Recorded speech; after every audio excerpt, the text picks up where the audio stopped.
come from a country where generally people say third world country and forward looking country. So to adapt in these countries, we have to do a lot of learnings. We have to improve ourselves, and it's all about competition, right? So I do learn some skills, such as I learned sales. Well, even if we are a student, if I land here as a student, would like to I would need a job to survive. One of the skills which I found out was sales. No, I would say totally no. Like, oh, it's doomed, you can't find job. You entirely focus on immigration and do whatever job you think would take you to getting your immigration settled, and then you can do. It's an absolute no if somebody says like there are entirely no jobs on the market. Absolutely no. It's impossible. I was open to even moving out of Ontario. I was even applying jobs in New Brunswick. Oh, wow. It's like it's colder than Saskatchewan. Oh, wow. But of course, patience is one thing, and then constant applications and strategic. If they're looking for an IT engineer, for example, you putting your food industry experience doesn't help you at all. Canada ranks as one of the destination countries for immigration. But is it worth it in 2026? The world is a global village. Overall estimated number of international immigrants has increased in the last 5 decades. Can you believe that? Now, in 2020, a total of 281 million people were recorded to be living in countries that were not their birth countries. Now, that is a far cry from 1990, that it was just 128 million. And then even when I go further back, in the 70s, it was 3 times smaller. So the world is moving, and we want to talk about it. Welcome to the show.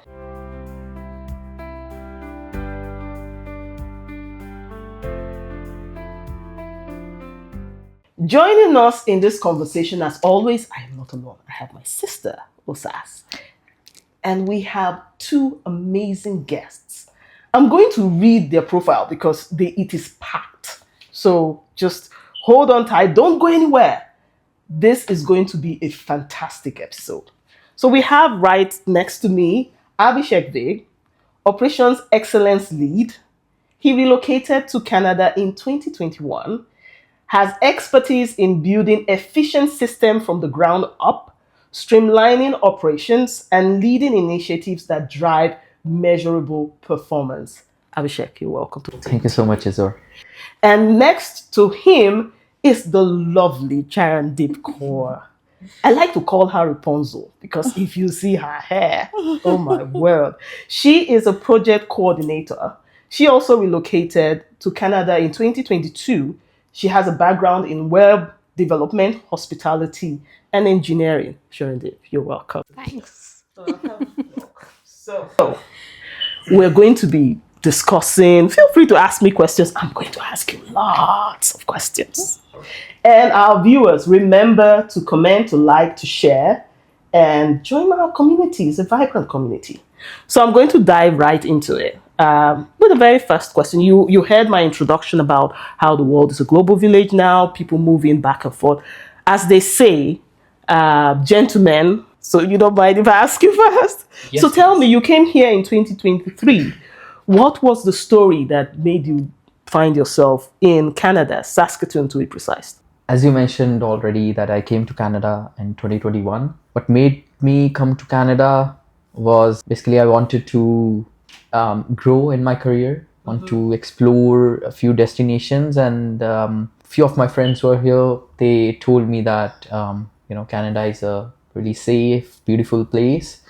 Seen pictures, but more than that, I did a lot of research, and I found I was quite. I'm a research-oriented guy, so I try to research the things before coming. So I tend to research a lot, that what exactly I can do when I land in Canada. So while I was researching, I found that there are quite a plethora of opportunities. It all depends on skill sets. So I learned few of the skill sets, and that actually helped me in my career, in my job as well. And then in 2023, after my studies, I got a job here in Saskatoon, in one of an engineering companies, and I decided to move from Toronto to Saskatoon because of the work. Has been quite a great journey so far. Oh, that's wonderful. So which particular, you said you had to learn some skill and you did some research. So you want to like maybe be more specific, what skill, and then what did your research show? Well, so my research initially was that how to, because again, if you have to come from a country where, you know, generally people say third world country, and these are more like Western and more, you know, more I would say forward looking countries. So to adapt in these countries, we have to do a lot of learnings. We have to improve ourselves, and we have to, you know, it's all about competition, right? So I do learn some skills, such as I did few kind of, I learned sales tactics and all. Right? That was because I felt that, well, even if we are a student, if I land here as a student, I would like to, I would need a job to survive, right? So when I have to survive in this country, I need some skills, as I mentioned to you, right? One of the skills which I found out was sales, which again, every company desire to hire someone who is quite efficient in speaking, for sure. Secondly, you know, someone who would like to, you know, help them generate more revenue, bring more money in their business. So I learned sales. Before that, I did also door-to-door sales back in my home country, just to, you know, practice it more. It was quite a fun part, for sure. While learning, I also learned digital marketing. While I was learning, I also learned a little bit more about, you know, back-end operations and all, how the things work, how to, you know, how systems work and all. So a lot of learning. But my major, you know, my niche was sales and all. But yeah, so that were few things. And when I landed here in Canada, I started as working as part-time in a warehouse. Yes, to be precise, it was Hudson Bay warehouse, and we were only allowed to work 20 hours. So I used to work 20 hours. Survival was quite fine. But side by side, I was looking for, because that was a non-contract job. So I started looking for additional job based on my skill sets. Right. And fortunately, I was able to find one. What exactly landed me to that job was a reference. Oh, good. So references are quite important if someone is coming to Canada. And references are gonna actually make the things quite fine. Maybe, you know, I would say quite fine for you, for sure. And companies tend to hire someone who are referred by few of their past employees, current employees, because it's more about building trust, and they trust their own employees. So that's why I got a job from one of the referrals, and I started working with one of the phone companies. I would say they were like a provider. So yes, in sales particularly, yes. So Charandip, I know you're from the beautiful country of India, and I know you came here for school. So aside schooling, did you come for the snow? Well, you can call so. I come from a town where it goes about like 40 degrees in summers. Woo. And although I have grown up, I was brought up all my life in Punjab, but I somehow never got used to the summers there. Oh, wow. But I like the winters; they're soothing for me. But I guess that's a weird thing that people find, that how come you're from India and you're not used to the summers? Yeah, like it was so hot. Yes, Yeah, it too hot was. for your It skin was. and Yeah. humid and all that. 40 is high. It's really high. It's high. Yeah. So you came in through school in Toronto. What brought you down this way to Saskatoon? Well, I've already made the choice to move continents by then when I moved to Canada. So moving to province for like job opportunities was no longer a barrier for me. So when I was done with my school, I kind of like started applying literally everywhere throughout the country, wherever I could find a job, because usually I've seen my peers also going through the similar struggle, but they kind of confine themselves to certain areas and cities or towns where either they have some sort of familiarity, either friends, family, or somebody they know, and they don't want to do that entire relocation again, because going to a new province where you don't know anybody. Luckily, I knew Abhishek, but if you don't know anybody at all, it's like starting all over again, as if you're coming from your home country. But then I found the job, and as Abhishek said, that networking is very important. So I started networking from my own friend. You're a good friend. Thank you. Awesome. So, two things I take from what both of you have said. You say that having reference is very important. And I'm the proof of it. Exactly. So that's such a good one. So having reference is important, networking is important, and then you say step out of your comfort zone. Yes. Try something new, go somewhere. So gems, guys, gems. Yeah. Okay, Osas. So I will look at, can we know more about Abhishek? What was life like living back home in India? Let's know about you. It was it was okay. I would not say I don't have complaints for sure, right?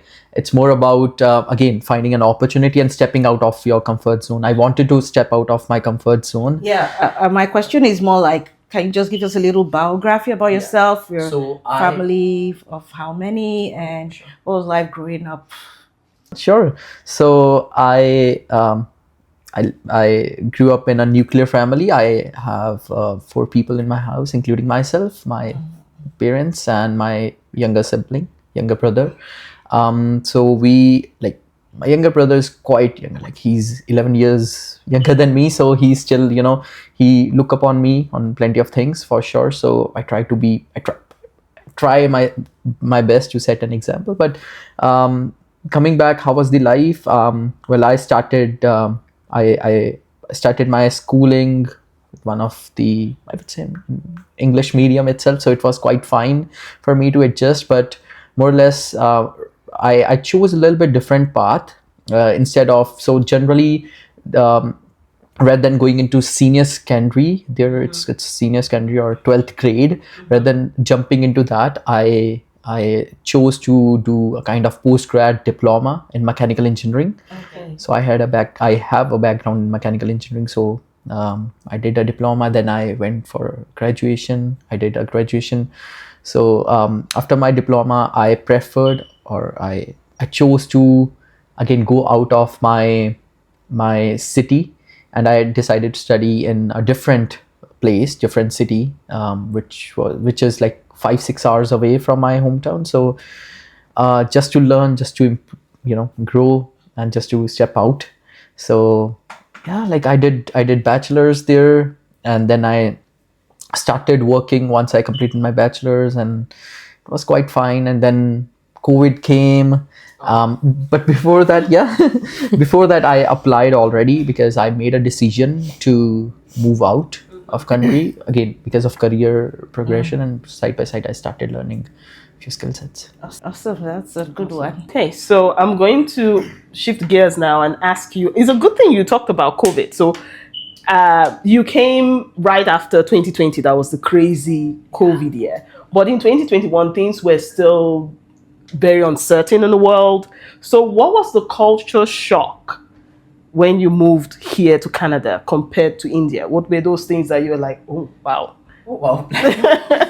Probably. Does Charan, do you want to answer that? How about you? Yeah.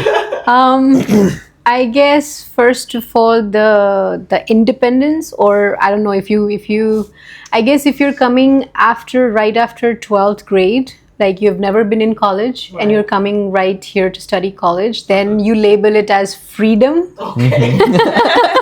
Right? You're free to do anything. Like nobody's watching over you. Yeah. But if you are already somewhere like halfway in your career, then I would say the cultural shock is independence. Right. Because it's not that you're not independent while you're working in India, but still it's like the families in India are still closely knitted. Right. Even if they're nuclear families, as Abhishek said, he's lived in a nuclear family, but still if he's moving out, or like if I'm moving out away from my city, I would still find like very far away cousins or some people around, and they'll help me. Right. But here, when you come around, it's entirely different. The independence, the definition of independence entirely changes. You are responsible for every single decision that you make the moment you wake up and put your feet on the floor. Yeah. That's Yeah. So, and you're accountable, and you're the one who is responsible for every single mistake and decision you've made. Whereas when you're in your home country, there is kind of a safety net to fall back always. Community. There's a community that supports you. Yeah, right. So I guess that's the biggest shock. And then few things, I have never, as he has went to college in a different city, so he left home fairly early. I had all my schooling and all my college literally very close. I was a day scholar. We call it day scholar in our country. I've never stayed in hostels. Right. Never. We call it day student. Day Yeah. student. Yes. Oh, So you could call it day scholar. Yeah. Oh, interesting. Oh, so you actually like went from home to school. every single day. Everything from home. Yeah, my parents were like really conservative, so protective. yeah, they are very protective because I'm a girl, so they'll be like, we want our girl to be here. And also I feel as I was a teenager, I used to feel it kind of a restriction, which I guess every teenager grows up with. But now I feel like I was really lucky to have that feeling of being at home every single day. There was so much less to worry about. But then I had kind of like, I was having a nice running ground, and like I had to just like boom, take off, because people who have already moved cities within their own countries as well, they still have exposure of living outside. But I was like, I had no idea how rents work and all those responsibilities that come with it. Like how you're supposed to make your housemates, your friends, and like no matter if you like them or not, you still have to have cordial relationships with them. Yeah, I had no skill in there. All those kind of skills I learned here. Oh, that's good. That's so good. So Abhishek, the ball is back to you now. I was about to ask a few questions, but it's okay. You have to tell me when you arrived Toronto, what was that thing that made you say, "Oh, wow"? Wow. Okay. The airport? No, I won't say. Was it the airport? No, definitely not. I had pathetic experience when I was at the airport. So, COVID time, right? So, quarantine and all, but I was in quarantine. They lifted that thing. But, well, my flight got landed around 5 p.m. And I was, like, we weren't allowed to deboard our flight. We were still on flight. The flight was on ground on Mississauga Airport. Right. And we were not allowed to step out. So, because, again, like, lot of rush and restrictions out there. So I stepped out from my flight around 10 p.m. Really? Yes. 5 hours. 5 hours sitting in flight. It was Crazy. Did they serve you guys food or what? nothing. No one was answering, and yeah, like we were like, it's more like it has been hijacked, to be honest. But on ground. But yeah, but yes, I was fortunate enough to see. I really like nature, so Yeah. you know, I was fortunate enough to see the sun. You know, the sunset. Yeah. Oh, Sunset. Yeah. Oh man, it was At really 10 beautiful. PM? No, like around 9, because it was summers. It was summer, August. yeah. Yes. Yeah. 9. Yeah. Yeah. Yeah. So it All was the really beautiful beautiful. That was sights, yeah. yes. That was one of the, I would say, memory that still has been etched in my mind. But yeah, like I that was one of the beautiful things, I would say. But another thing I would like to mention is I was amazed. I wasn't sure, but I was really amazed that these countries have daylight for quite a period of time. Like Yes. it's like only 4 or 5 hours of night time, and it's like mostly day. summer. Yeah, in summers, Yeah. right? So yeah, it's quite crazy. And in winters, I was again shocked to see so Yeah. early sunsets and late sunrise. So Yeah. Yeah, that was intriguing to me as well. We came in the winter, so again, just to make your point, when we left, it was plus 35, and then when we arrived here, it was minus 27. Did you guys get sick? I see when they opened that door, the aircraft door, and I felt that blast of cold air. I turned to my spouse. I said, "We made a mistake. We shouldn't be here." But well, look at me now. So I'm going to ask a little bit more about culture shock, because I know that so I would say, let me borrow your terms, and I'm saying this gently. Third world countries, we're very steep in our tradition, our way of life, the way we relate with our kids, the way we comport ourselves, respect and all that kind of thing.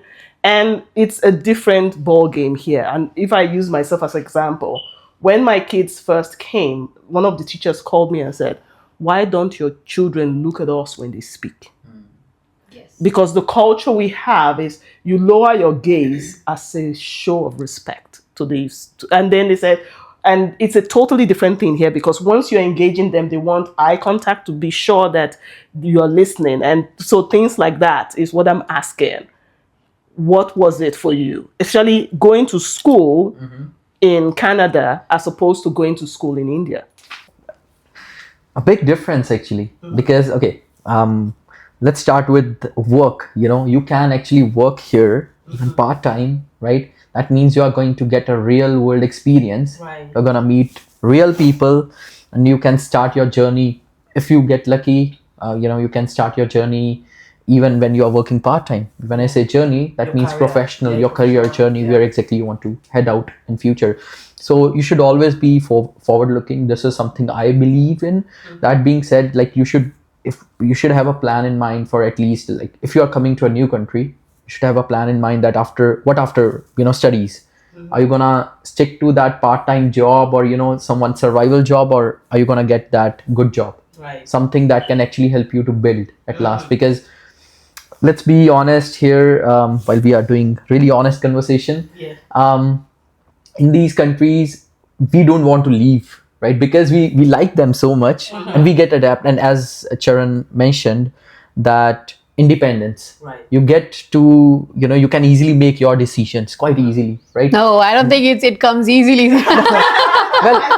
You can make your decisions, but not easily. Not easily, yeah. Sorry about that. Because I think that the scary part is because you don't get to get much of advice, and also you don't have the safety net as well. I'd say, Yeah. like you own every mistake that you make. Yeah.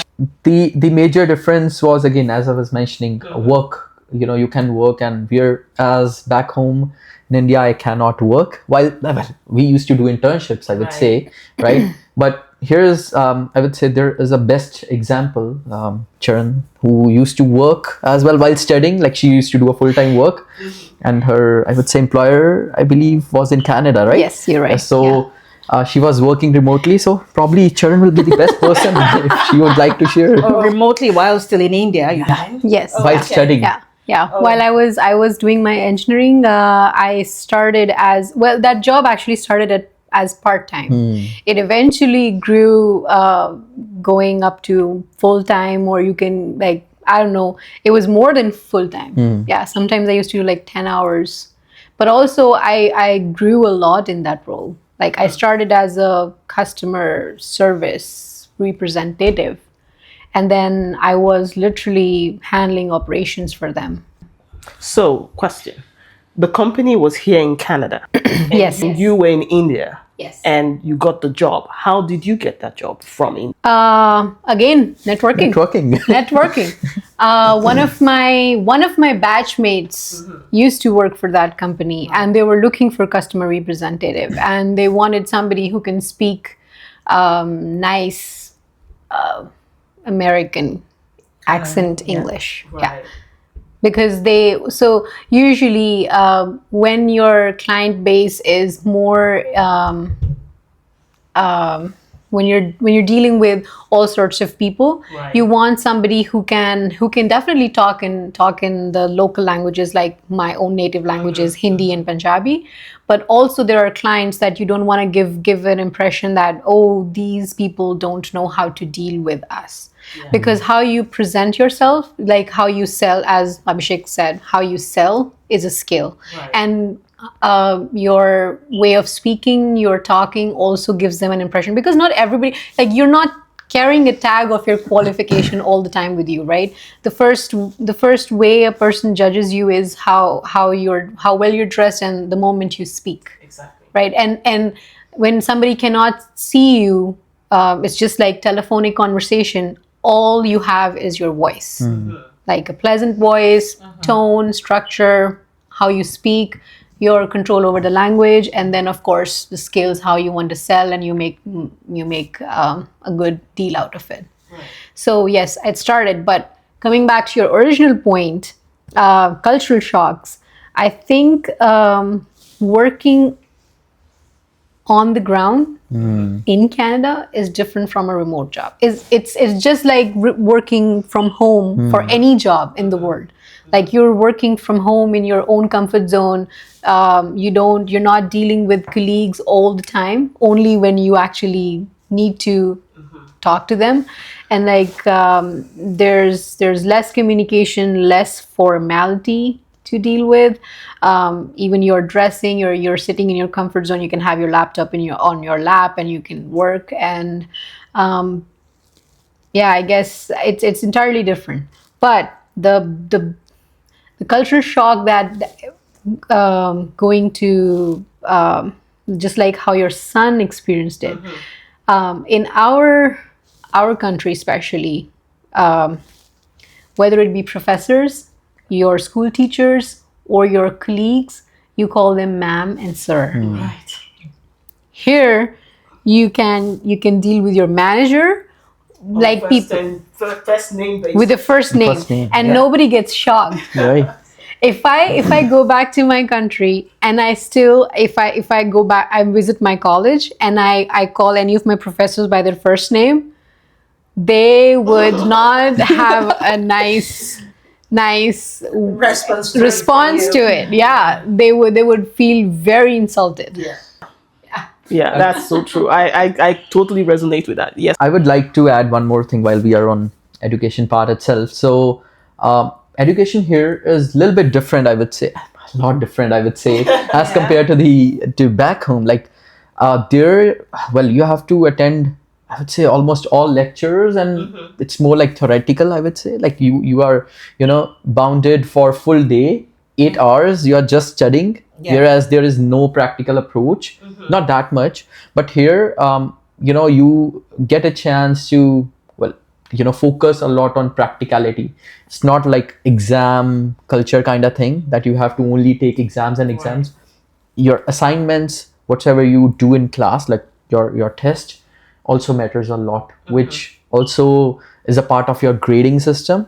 And it actually helps, when there is a lot of learning while we proceed with things. So I would say the education here is quite practical, quite easy, better for sure, and a real world, more connected to the real world experiences. I feel that we have the same kind of culture, because back in Nigeria, and from what you described, it look like so similar when it comes to respect, when it comes to like what Charity mentioned about respecting and first name basis thing. It's a no back home. Even your colleague in the office, we show respect by calling you by your last name and putting an appellation, either a Miss or Mrs. or a Mister or something. And also regarding the study culture, it's more theoretical because you're studying to pass, and so you just attend classes, read your books, and but here it has more of hands-on.